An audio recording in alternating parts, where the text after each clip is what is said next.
प्यारे बहन भाइयों, सत्यार्थ प्रकाश चैनल में आपका स्वागत है। आप यदि संसार की सत्यता समझना चाहते हैं तो आप हमारे चैनल को सब्सक्राइब कर लीजिए और आप चाहते हैं कि हमारे द्वारा डाली गई वीडियो सभी आप तक पहुंचे तो बेल आइकन की घंटी को दबा दीजिए। और कहीं आपको लगता है कि जो इसमें बात कही गई है वो कुछ आपको समझ में नहीं आ रही है, आपत्ति है तो अभी टिप्पणी कीजिए, यदि नहीं है तो अभी टिप्पणी कीजिए, जिससे हमको पता लगे कि आपकी प्रक्रिया क्या है, जिससे हम आपकी बात का जवाब दे सकें।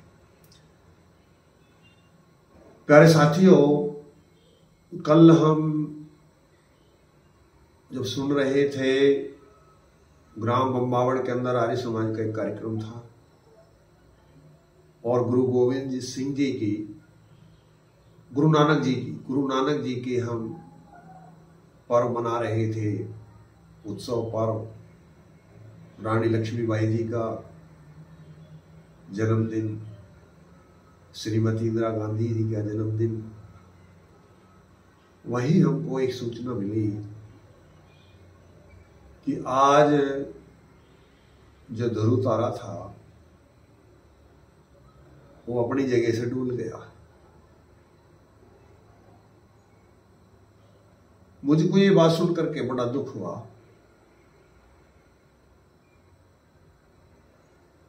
और मैं अपने में बड़ा विचलित भी हुआ,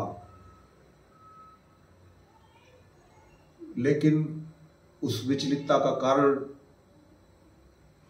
जो मैंने परमात्मा से पूछा, मैं दुखी हुआ। कुछ समय के बाद मुझे अवसर मिला, मैं साधना में बैठा और उस पर विचार किया तो पाया कि ध्रुव तारा अपनी जगह से डिगा नहीं है। और एक ये नीति है। मैं इस अवसर पर एक दिव्य शक्ति जो हमारे प्रधानमंत्री हैं नरेंद्र मोदी जी, मैं आपको ये बता दूं, मैं किसी पार्टी का समर्थक या विरोधी नहीं हूं। मैं भाजपा का देशभक्त नहीं हूं, मैं भाजपा का भक्त नहीं हूं, मैं देशभक्त हूं। मैं मोदी जी का योग्यता का भक्त हूं, इसलिए नहीं भक्त हूं कि वो भाजपा के सदस्य हैं या भाजपा के वो मंत्री हैं। मैं भाजपा का सदस्य तक भी नहीं हूं। पार्टीबाजी तो इस देश के लिए घातक है। इन पार्टीबाजियों ने नाश किया है। यदि ये देश के अंदर तो पार्टी समाप्त कर दी जाए तो ये देश बहुत उन्नति कर सकता है। ये तो प्रकरण अब नहीं है, लेकिन ये प्रकरण में इस अवसर पर यदि कोई संभव हो, किसी की सामर्थ्य के अंतर्गत हो, तो मेरी ये वीडियो माननीय, पूजनीय, अनुकरणीय, सराहनीय, कितने संबोधन में दूं मोदी जी के लिए,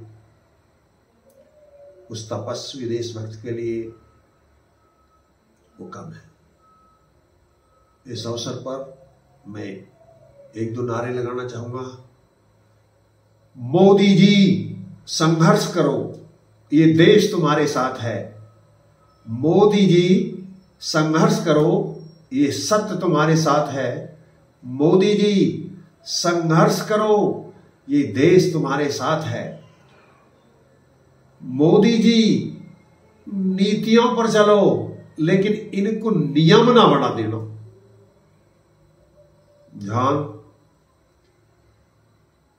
मैं माननीय प्रधानमंत्री जी का, श्री नरेंद्र मोदी जी का बहुत बहुत सम्मान करता हूं हृदय से। उस निर्णय का भी मैं सम्मान करता था जब उन्होंने निर्णय लिया था, और मैं इस सम्मान का भी निर्णय करता हूं जब उन्होंने वापस लिया। मुझे कल तो बहुत दुख था, पहले तो बहुत दुख था जो मैंने सुना था, लेकिन जब मैंने इस बात को परमात्मा से पूछा, बात की, तो पता लगा कि वो उनकी व्यवस्था एक नीति है। लेकिन मैं एक अनुरोध पहले मोदी जी से ही करना चाहूंगा कि जो आपने ये नीति बनाई है, कृपया इसको नियम मत बना देना। कोई भी आवे और कानून बदलवा ले, कोई भी आवे कानून बदलवा ले। ये तो देश के हित में था, हम समझ रहे हैं। ये किसानों के हित में तो निर्णय नहीं है जो आपने बदल दिया,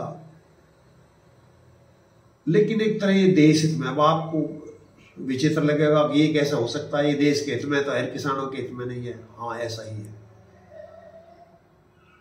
क्योंकि उन व्यक्तियों ने जो कुल 2% हैं, जिनके स्वार्थ सद रहे थे, जिनके उल्लू सीधे हो रहे थे, उन व्यक्तियों ने सरदारों को ब्रह्मास्त्र बना लिया था।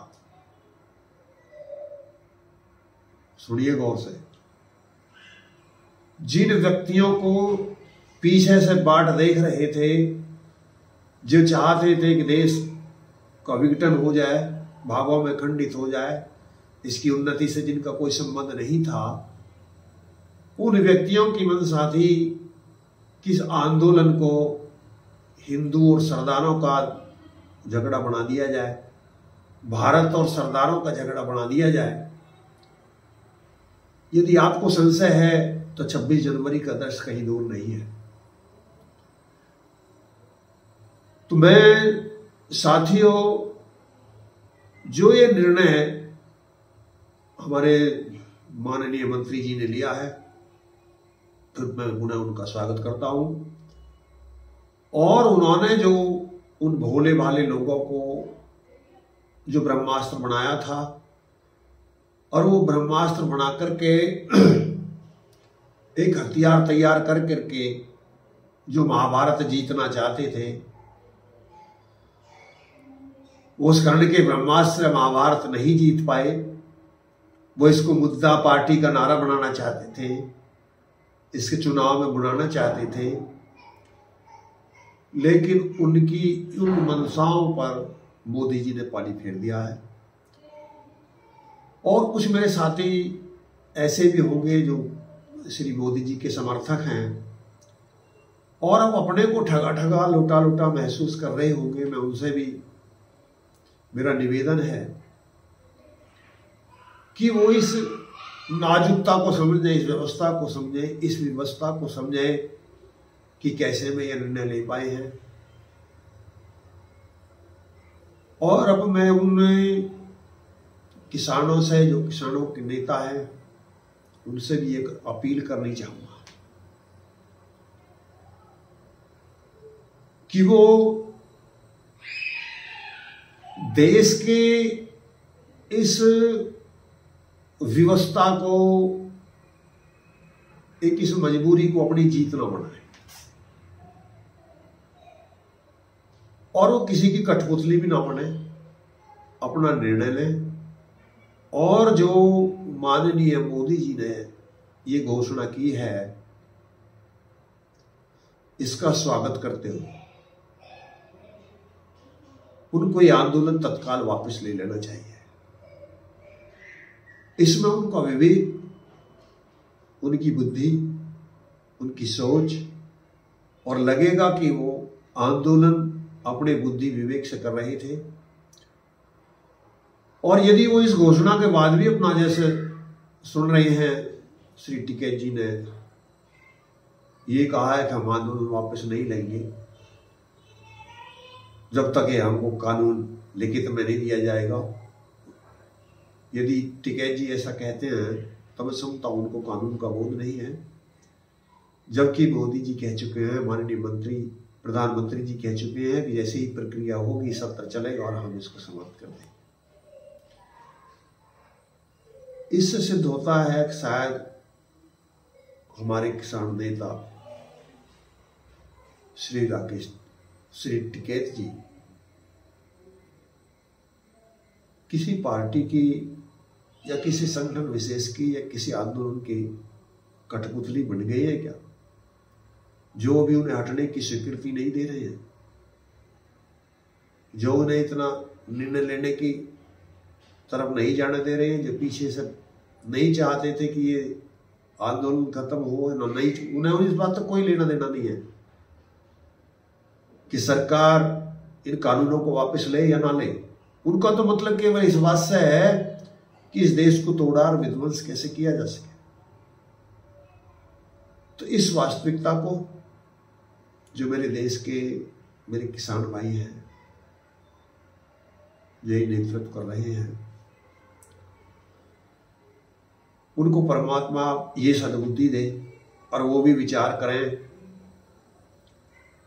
कि वे इस अवस्था में जल्दी से जल्दी ये निर्णय ले लें कि हम इस अवस्था में आगे आंदोलन नहीं चलाएंगे और उनको माननीय मंत्री प्रधानमंत्री जी के निर्णय का फैसला स्वागत करना चाहिए। अफसोस है कि वो जब भी गलत बताते थे जब उन्होंने कानून को लागू किया था, और कुछ व्यक्ति आज भी ऐसे हैं जो आज भी गलत बताते हैं। तो आए दुनिया में इसीलिए है। तो इन्हीं बातों के साथ मैं अपनी वाणी को विराम दूंगा और मैं अपील करूंगा दोनों से, दोनों के एक तीन हो जाते हैं। एक तो मैं मोदी जी से विनम्र निवेदन है कि जो ये नीति है इसको नियम न बना लेना। एक जो मेरे साथी कुंठित हुए हैं वो इससे व्याकुल और आतुर ना हो। ऐसा नहीं है, कुछ स्थिति परिस्थिति ऐसी होती है जिनके अनुकूल निर्णय लिए गए हैं। जब शेर को ज्यादा अटैक करना होता है तो पीछे हटकर छलांग लगानी होती है। और मैं उन साथियों से भी जो इस आंदोलन को चला रहे हैं, जो बड़े एक दृष्टि से भले उन्होंने कार्य अच्छा किया है या बुरा किया है, लेकिन उनकी जो लगन है, एक इतने लंबे समय तक की तपस्या उन्होंने की है, उसका उन्हें फल मिल चुका है। ये बात अलग है कि वो बीज को खा गए हैं या फल को खा गए हैं। इन्हीं बातों के साथ मैं वाणी को विराम देता हूं और मैं पुनः सभी तीनों वर्गों से प्रार्थना करता हूं और परमात्मा से भी प्रार्थना करता हूं, हे परमात्मा इनको शक्ति दो कि आंदोलन वापस करना है और ये सब हमारे देश के अंदर आना है।